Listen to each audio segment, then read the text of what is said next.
Cobb TV. Watch your life make sense.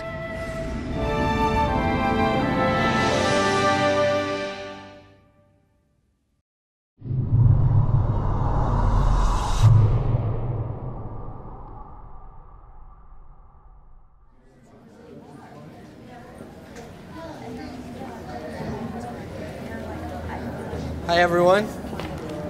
Welcome to the virtual video course, Enter the Zohar. I'm Wellman, I'll be your professor for the duration.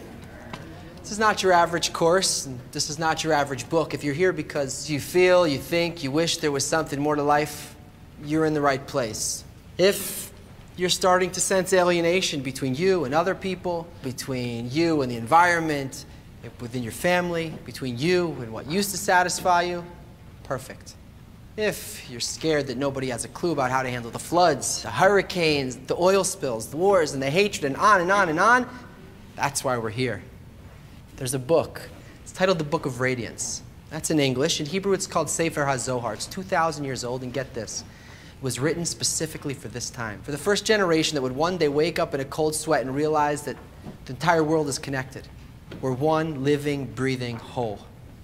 Pinch yourself. You're alive. You made it. You're a bona fide first-generation member. You made it. It's time to open up this book and shine some of its radiance on the system that's connecting us and how it works. We're not going to need pencils or notebooks, just an open mind. And for those of you fortunate enough to have one, please open up your heart. What is the Book of Zohar? Why is it important to us now? And how is it going to help us? Let's cut to the chase. Here's what we know.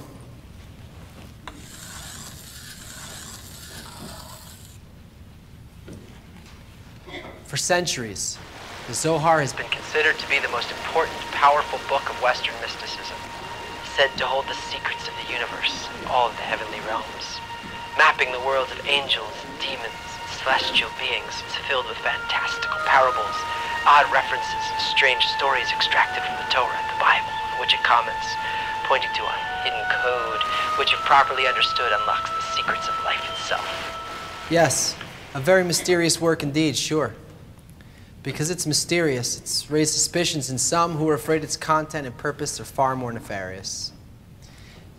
It's the world's first occult conspiracy, a dark cabal.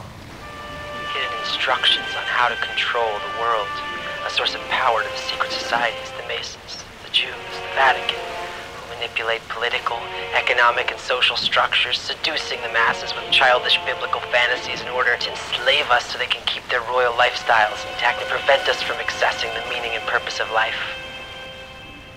So, to some it's a sacred mystical force beyond understanding to be respected and revered, and to others it's a not so understood power to be used by some for their own deepest, darkest aims. They're both right. They both don't understand it, and that's how your brain sees it, because we don't understand anything about how nature works in people. We know a little bit about the laws of quantum physics, astrophysics, biology, geology, but as far as our place goes in the system, our desires, our emotions, our connections, how it works with that, I mean, look at your lives. Look at the world. I don't think so. But both are right to believe it contains something great about the purpose and meaning of our lives, and it's hidden from us. So let's just put all of our assumptions and fears on hold, and let's start from there. Okay, so why Bible stories?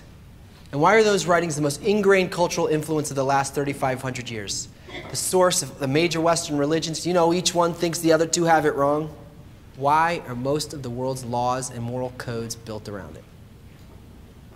How come following them hasn't made a world that works? I mean, if it doesn't really make sense to us, and it doesn't line up with our modern science, and it isn't working the way it's supposed to, then why does it capture our imagination with such a deep hold on these feelings of right and reverence and mystery? Why do we think it's about the truth? Because it is, but we're not.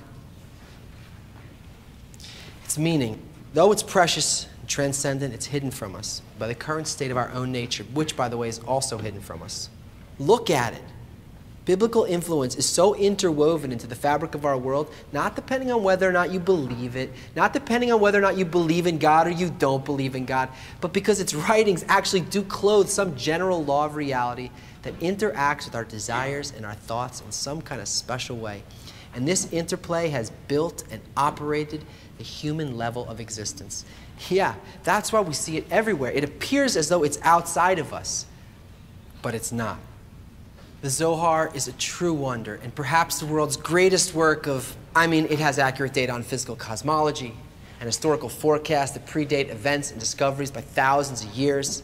But its timeless genius is that it's a work not of art, not of science, but of purpose. And our inability to see it for what it is because maybe, just maybe, our idea of what a book is just doesn't apply. Here. There is a great, and as far as we're concerned, totally imperceivable force that makes Kabbalistic books not books at all. They are, and the Zohar is, the actual structure of nature. It's a system of laws that flow down in a chain of cause and effect from a single, simple law in nature in order to direct this world. For the Kabbalists, the people of the book who wrote the Zohar and the Bible on which it comments, the term book.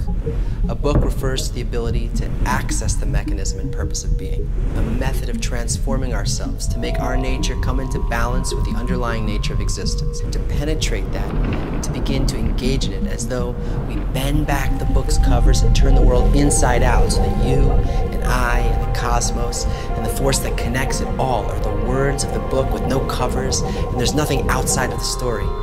Right now, whether we like it or not, we're being pushed by evolutionary forces to enter an interconnected, interdependent world. This is an entirely new level of existence where we have to reach a conscious connection to nature's underlying laws.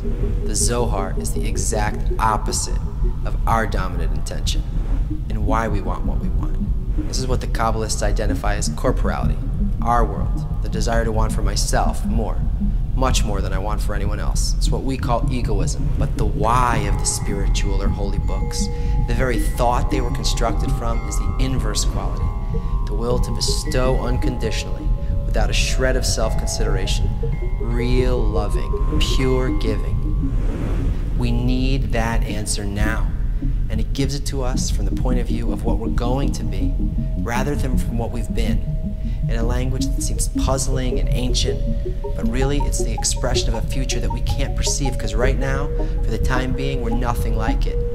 What it has to give us is meant for everyone, but you can't just jump in and read it. Its language doesn't come from the mind, and it's not made for the mind. It's made to be realized by a great desire and a passionate heart. It's like the heart of a child when he first discovers this world. He's soaking up everything. He's feeling opposite forces that compel him to grow. He feels hot, he feels cold, he feels light, he feels dark, pleasure and pain, a relentless desire to try again. He plays and he mimics until he reaches that balance, not in his intellect. What mind does a baby use when he learns to walk? Considering that we're inwardly opposed to it, we don't know how it works or how to live it, we need a method of growing into this beautiful but seemingly impossible future of perfection the Zohar is putting us in touch with. Yeah.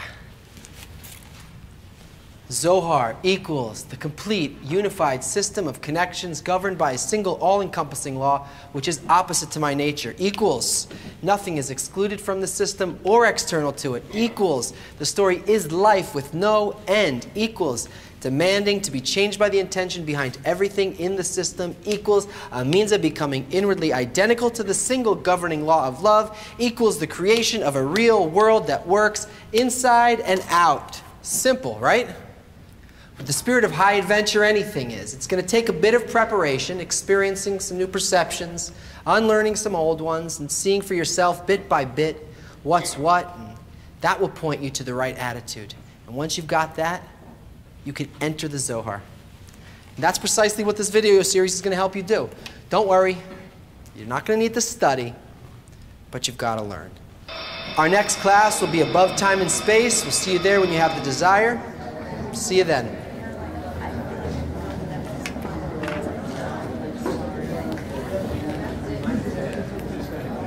Oh, the left and right doors are locked. You'll have to take the middle.